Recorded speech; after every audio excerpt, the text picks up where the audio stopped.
Guys,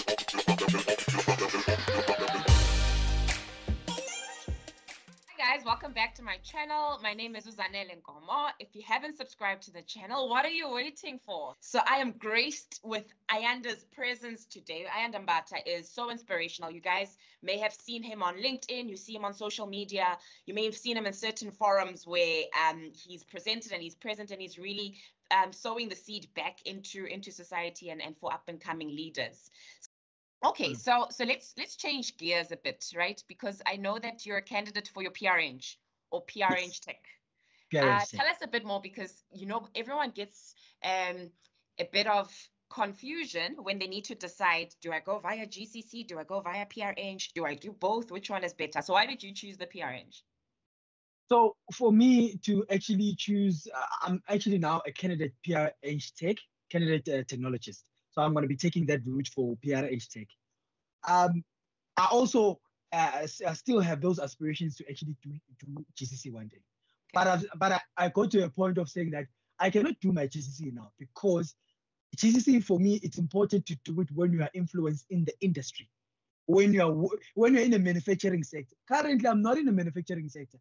I would, one, waste money, two, waste my time, because where will I be applying GCC, my GCC factories or mining at? I'm not working in a mine. I'm not working in a factory currently. So those aspirations are still there. But up until one day that I can work for either a mining company or a factory company, a company like your Palo World, like your Sassols, those companies, your Anglos, those type of companies, then I can actually pursue my GCC. Wow. But then at that point, I would actually pursue my GCC factories. Why I prefer GCC factories is because I would use it in so many industries than the mining. The mining industry is more of a niche market. But the factories industry is so big that so many companies you can be covered for. So wherever you go, even internationally, wherever you go, there are so many factory companies than your mining companies. That's just a fact. So I'm more of a person of being able to apply my skills wherever I go than being able to apply my skills in a specific place. So I'm that kind of a person. So when a person is thinking of that, so I ended up saying to myself, because now the way I've been changing industry because of unfortunate reasons and circumstances, some of them have been like a retrenchment, because I could have done my GCC also at a company called Iran Metal and Ammunition, because I was exposed in a factories kind of situation. I could have also done it then. But because of retrenchment, it meant that now I had to go and find another company. So I'm in a company where it's more of your automotive, logistics kind of type of company. So automotive and automation. So you see that it's not your factories kind of company. So we are more on making sure that projects, we just automate different industries. We automate your Unilevers, wherever you see those things called your conveyors, wherever people think you'll take a lot, whenever you just order something now and it gets delivered now, we go behind those factories to make sure that those systems and conveyors, we automate. We've got your electricians, everything is just so automated that whenever you order, it goes from that point to that point. Your telecommunications company that we also work with, we make sure that whenever you order your stuff quicker, your courier companies, they get it to you very quicker. All those top courier companies, those are our clients. Oh, wow. I love that. So through all of that experience, I imagine it's helping you with the process for your PrEng, because you need to have years of experience and write-ups. Yes, definitely. So what I've been doing with as I'm a candidate engineering technologist, what I've been doing is I've been also sourcing some inspiration from one of my mentors, Mr. Tusini, in terms of how do I then start up, because he's mentoring me also in that space. Because then I find myself, because I'm in a space where they're not used to, there's no ECSA person. So also I'm in an industry where people that have got ECSA, that are ECSA registered, I would say maybe they're very minimal. Like that's the type of industry that I'm in, the automation and logistics industry. Like it's more of non-existent. It's like, what are you doing? This is not our field. So it is kind of challenging, because then you would, okay, I do record my projects, write my reports, save it up, and see some of the things that ECSA normally wants from, like, in terms of the outcomes. What are they looking for? Try and write up my report in that sort of fashion. But unfortunately, the stumbling block comes to the person that gets to check my report internally. that person is not there. Okay. So, and also within my industry, it's difficult to find that person. So I do have those interactions with Mr. Nkululeko to say, hey, I wrote that report. Is it accordingly? So he advised me then there, but he's always said to me, Ayanda, it would be nice if you can be in an industry where you can find seniors that already have ECSA, that are ECSA qualified, your PR engines, your PR eng techs already qualified on that status. Because what it helps with is it helps with as you're writing and building your reports, and then you can have that interaction, that mentor within the company to say that here, Maru, then they can continuously evaluate your reports as you go. Then you build that experience because ECSA, I think it needs more or less like 3 years working industry experience with your reporting structures and making sure that you keep on reporting all your projects and making sure that the outcomes you capture them. And as you do that, you need an internal mentor. An internal mentor helps a lot because currently I've got an external mentor like to see, but it doesn't help that much because with an internal one, it makes it easier because that person is closer.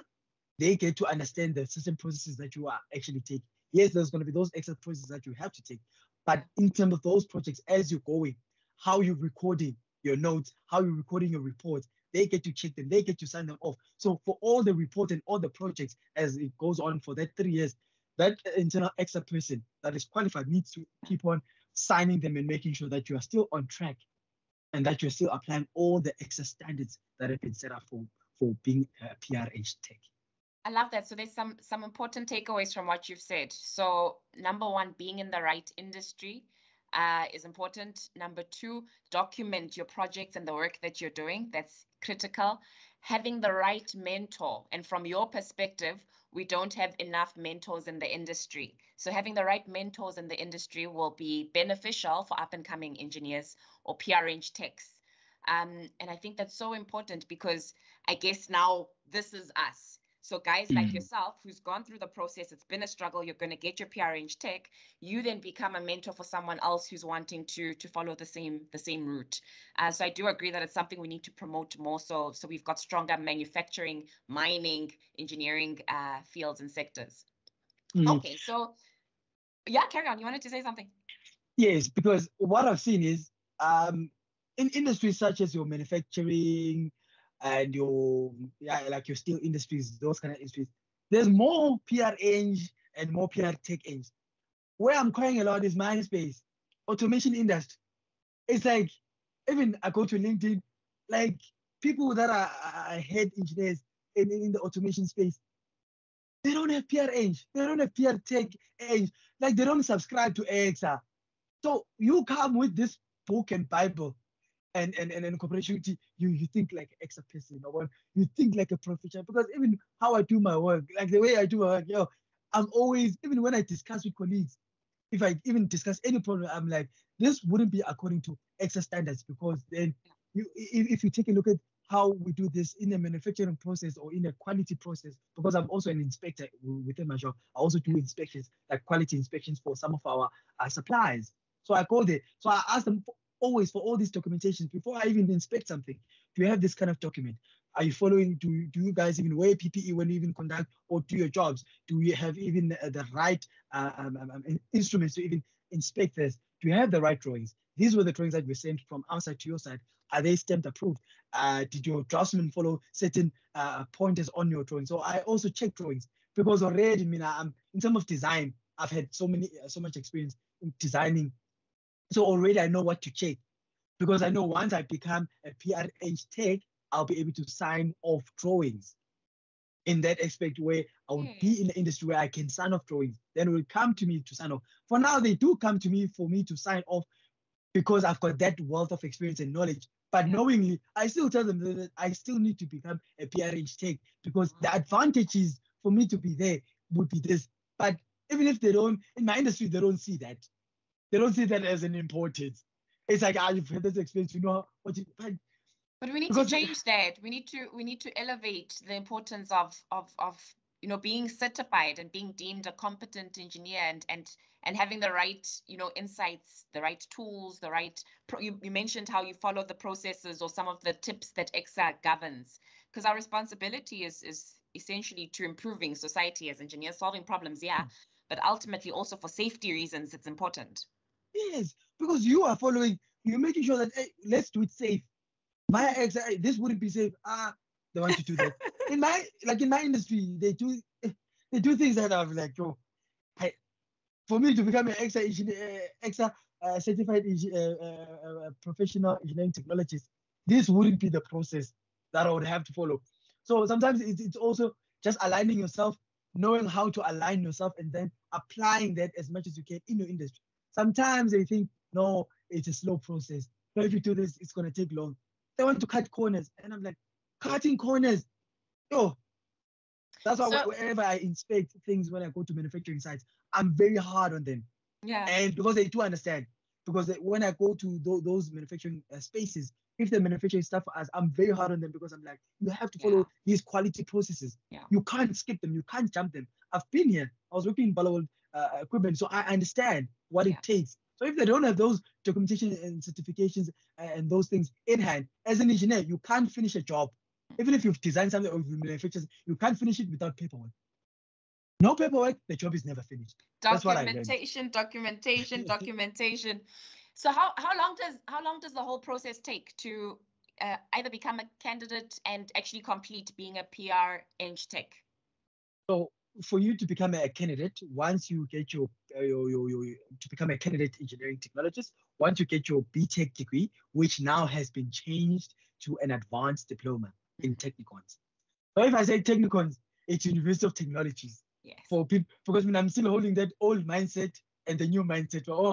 I'm trying to balance so that people who are watching this channel, if they are older, they could understand Technicons. Yeah. And then the younger generation, University of Technologies. So what you need to do is, once you got your BTech degree or advanced diploma on the Technicon side, or once you have your PhD degree or your BSc degree, once you've completed, you just go to ECSA. On the ECSA website, you download the form. There's basically forms for candidate engineer, and then also candidate engineering technologists. So those two forms are closely the same. It's just that they just separate them in terms of words at the top, but they're closely the same as a candidate. You have to fill in your information and also make sure that you fill in information such as your working experience. So you need to also at least have a working experience of more than a year for you just to qualify. It's safer for you there, unless I think some of them, some people have taken longer to actually qualify because they didn't have the experience. So for me, it was easier because for my national diploma, I had that experience. And then to my BTech, after my BTech, I had so much experience because I think by that time I had 2 or 3 years experience, even though it was internship first up until permanent, but it helped a lot. So it was easy for me. So I applied last year. I think last year it took me two months for ECSA to get back to me. So my candidacy was certified by end of October, effectiveness. So I'm a candidate engineering technologist, started being effective last year, October 2021. And then when do you get your final certification? So my final certification, it would need for me to have 3 years from the date where I actually became a candidate. So 3 years working experience, making sure that you record your reports. And then after 3 years, then I can go to ECSA and submit all my reports to them, and then apply for me to be in front of that panel. But before I get to that panel, they're going to have to go through my reports first. Congratulations in advance. I'm looking forward to your journey and just all the experience you'll gain, because just from having a conversation with you, I see how you apply yourself in the workplace. I see how you really love and respect your craft. And it comes through just in how you're engaging about the value you've got for the field. Maybe the last portion of, or the last, I want to say, theme I'm going to ask you about is about this resiliency piece of work that you've done. You are published. Look at you. Tell us a bit about that. How did it come about? What is the publication about? And what can people learn from what you found? So basically, why am I now published in all top institutions, top universities in the world, not South Africa? Wow. In the world, guys. My case study is published with the Emerald Publishing Institution in the UK. Wow. So meaning that any university that is associated with the Emerald Institute, because in terms of your case studies in universities that you normally see in class, you've got a case study and whatsoever. I'm that kind of a person now.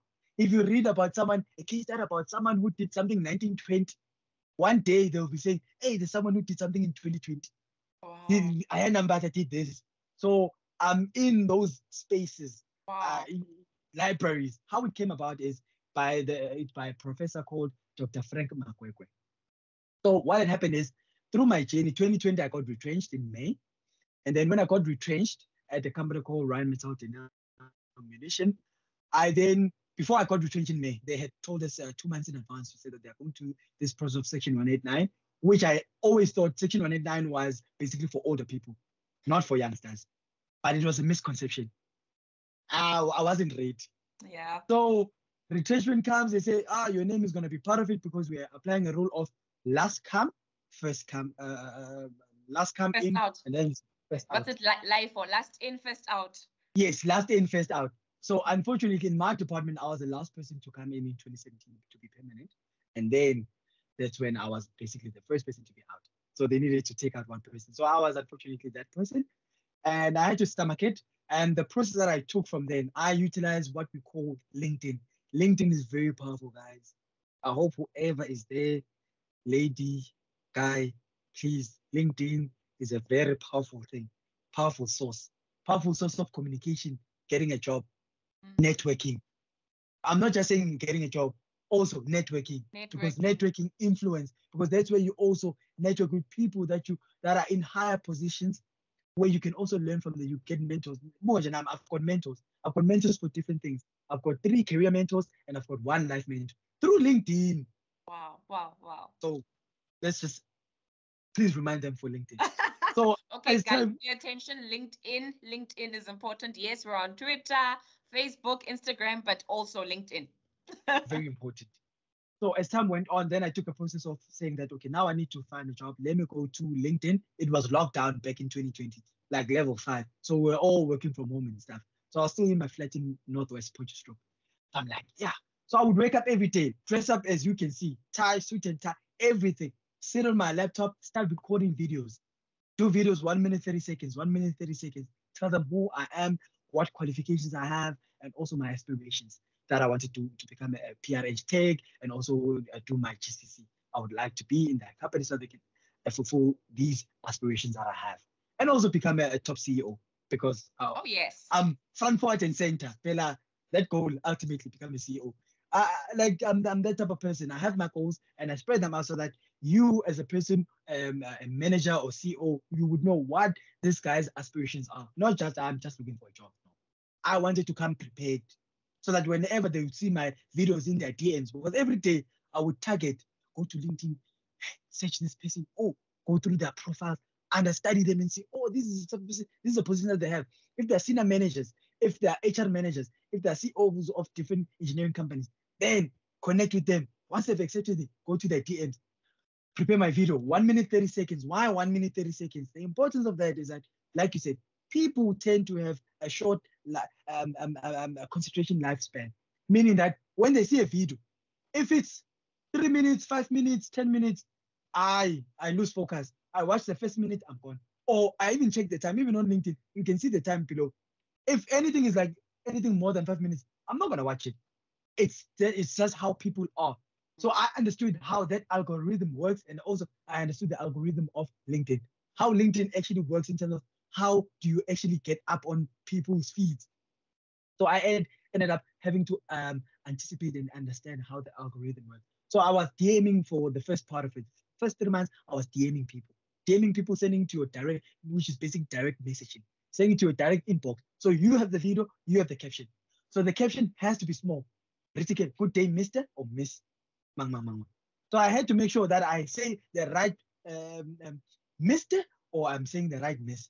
So there's so much research, but you see that research also comes from the educational background. Wow. You go to your institution, university institutions, you end up doing your design publication, you end up publishing your studies, and then once you publish certain design processes that you end up getting to present, they teach you on how to do proper research. And for my BTech degree, they taught me how to do proper research, especially at the VUT. And I've always taken those steps to say, okay, for me to actually come out as this person, for you to watch my video, why must you watch my video? I had to give you a reason on that short caption at the top written. If it entices you, you open the video. So I did that for all those months up until June. So when June came, so May, I got to change. Then June came, I asked my family to come and fetch me. So I think it was level 4 by then. So I had to go to the police, apply for them to come to Northwest, fetch me and all that. So I moved in Joburg. Second phase of the plan, still LinkedIn, but now I need to become a digital walking billboard. My sales mindset, because I take things from different departments. So I had this sales mindset to say that, okay, how do I become a walking billboard? What do I mean by a walking billboard? I then made a plan to go to traffic lights. Where do you go to traffic lights? I remember seeing you post that on LinkedIn, actually. I remember seeing that, so inspirational. Yeah. Because I said to myself, I don't just want to go to a traffic light. Not just any. It has to be influential traffic lights. What do I mean by that? Where is that influential place? I thought of Sentin. Sentin, where? Sentin is big. But where would you get the most traffic? So through research, you see, which are Catherine and West. You see Catherine and West, where your Gautrain, they're at the top, your Sasol, your Palawals is there. Like that intersection, those traffic lights, that's very busy. You've got supercars, your Porsche. So your owners, your company owners are mostly there. And there's so many company headquarters there. So I said, no, that's a perfect spot. So I said, so I would wake up like I'm a person going to work. 8 o'clock, drive there to Sentin, park my car in that Sentin mall, park my car there. Obviously, you pay for the ticket, you put it in your pocket, you leave it there. It's safe. At least I know my car is safe. I was driving a Clio there. That was my baby. So you park it there, you know it's safe. You travel there. I had a board that was typed. I said to myself, image is everything to people. So the way I dress, what I have, it needs to represent that image. So I needed to make sure that I type it. I asked my brother at home to print for me at his work. A3 page, put it there, stapled it nicely. I laminated also the copies that I had. They were laminated, making sure if it rains, this engineering mindset, you think what can happen? What is the worst situation that can happen? Risk mitigation. Yes, risk analysis. Okay, if it rains, at least my board it's laminated over. And I also had some of my designs that I had from World equipment. Those designs that actually made me pass my P1 and P2 to actually get. So they were stapled at the back so that when I go to an interview, at least I can show them some of my past designs that have been manufactured or what have been onto the process or what that have been used for World in South Africa and also World in Namibia. So those were like those specific designs. I was so proud of them because those ones were very big. So every time I go to those traffic lights, so I stood in Catherine and West for the first 3 weeks.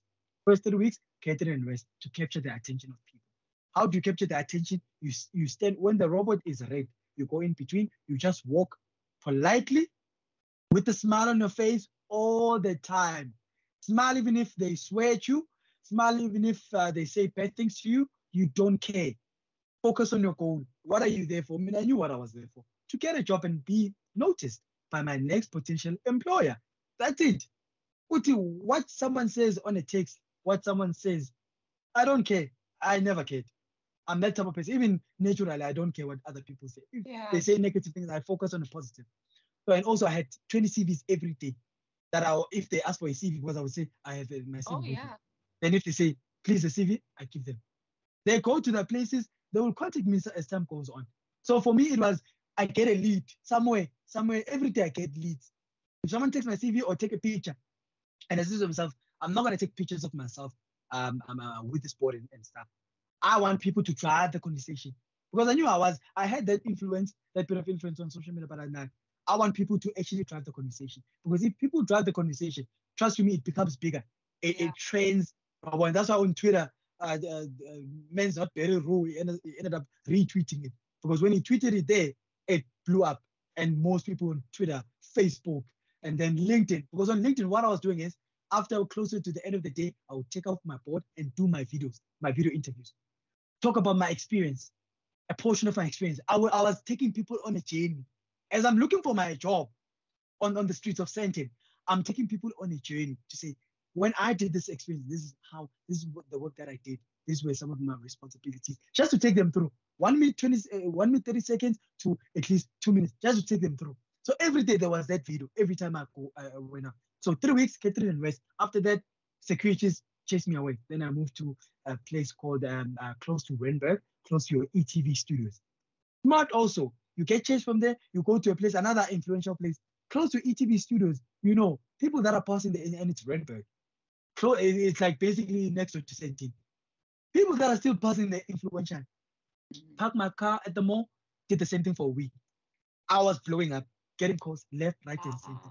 And then fast forward through the process, started getting so many interviews. I had to make a choice in terms of offers. I got so many offers. I made a choice. It was so nice. Imagine chasing people at first and then people chasing you. People chasing you.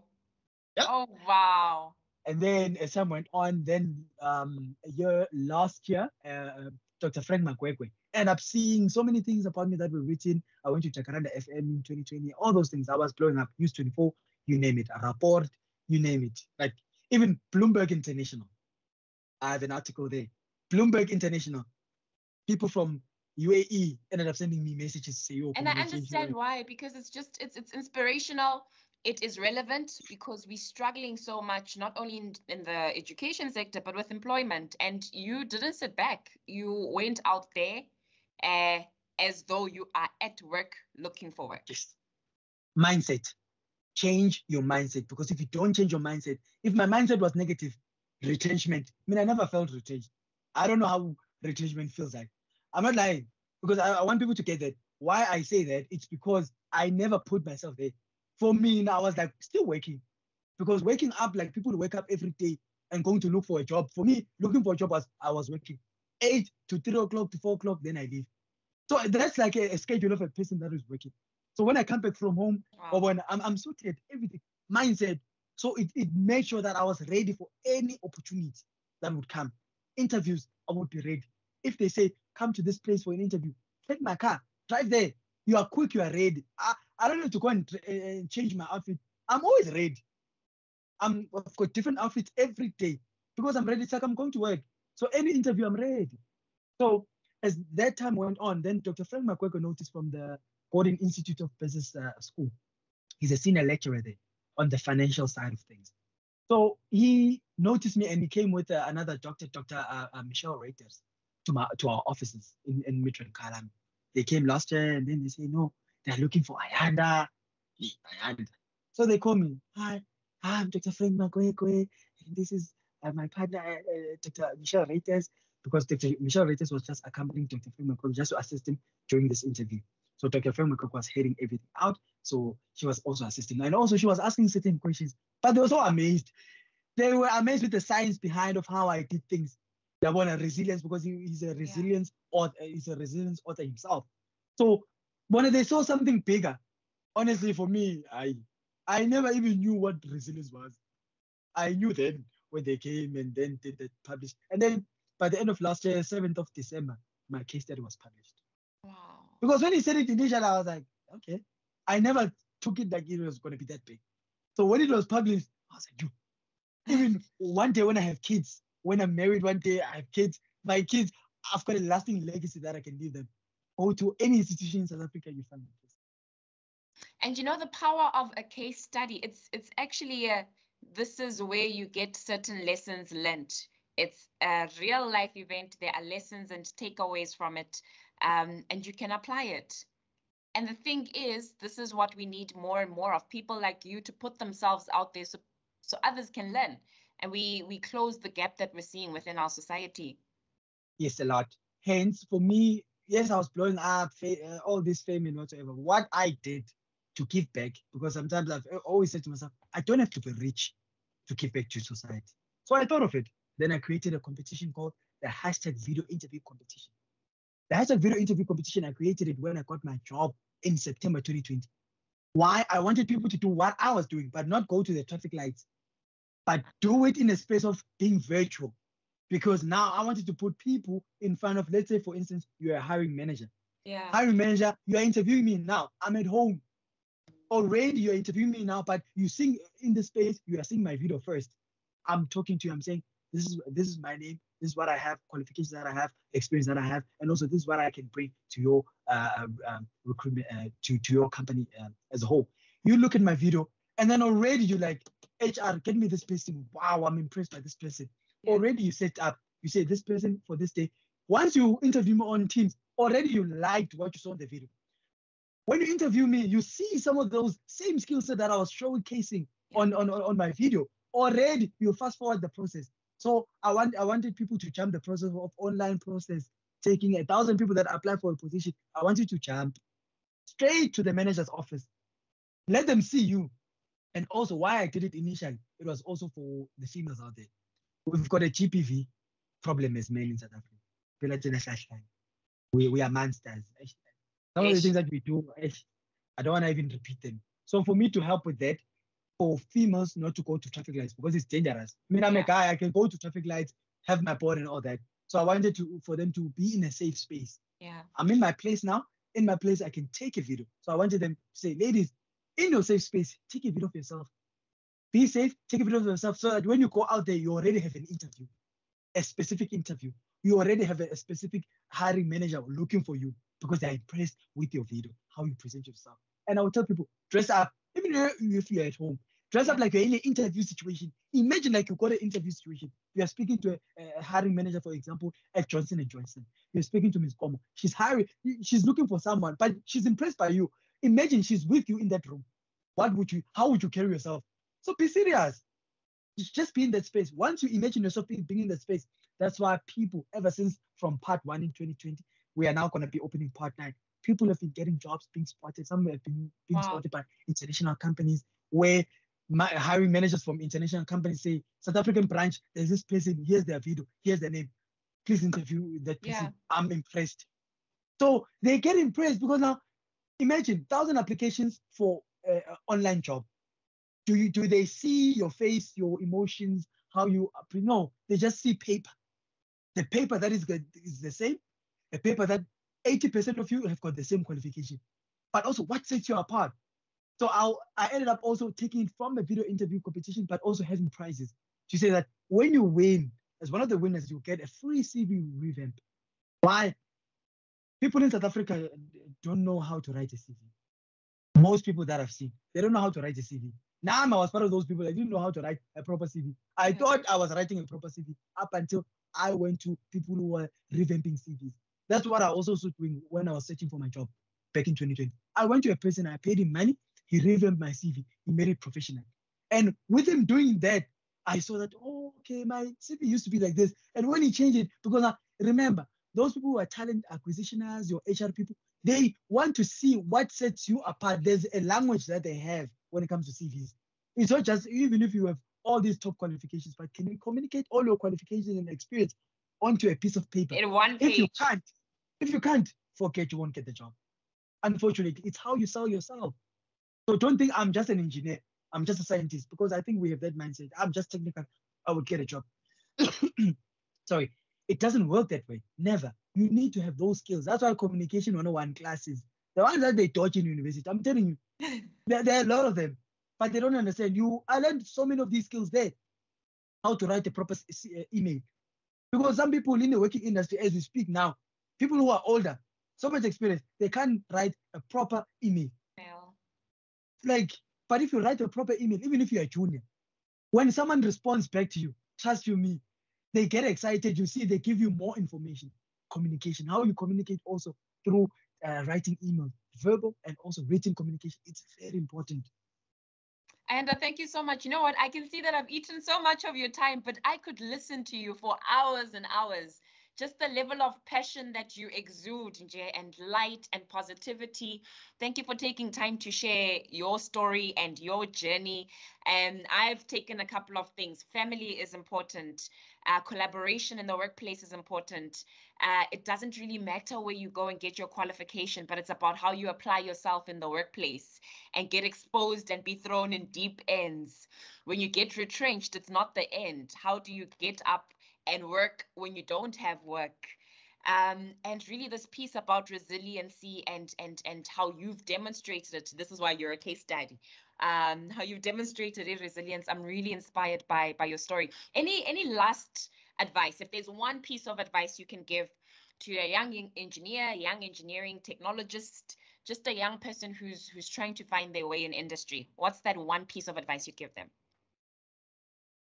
learn, apply, and relearn. Wow. You will always learn. You're never too old for learning. If you don't have that mindset of opening yourself up to learning, you'll be like those people with that experience. I've been in this job for 20 years, but they can't be open to learning, try new ways, new technologies. You are young, learn and go to school, please. Hi. Hi. I Then love I'm that. current. Go to I school, just guys. finished. I just finished my project management at Wits University.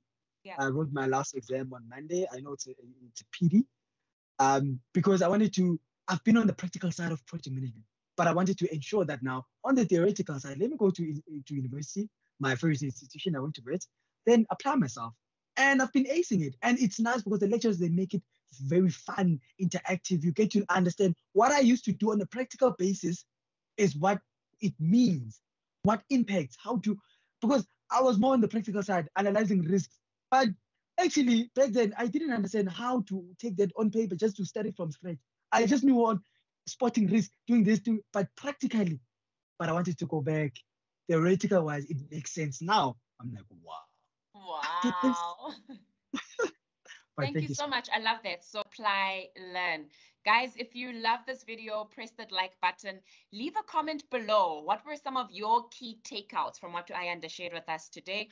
And if you see if there's any piece of information that could benefit anybody that might be in your circle, feel free to share with your networks on your social media platforms, because ultimately the goal of this is how do we add value? How do we add value?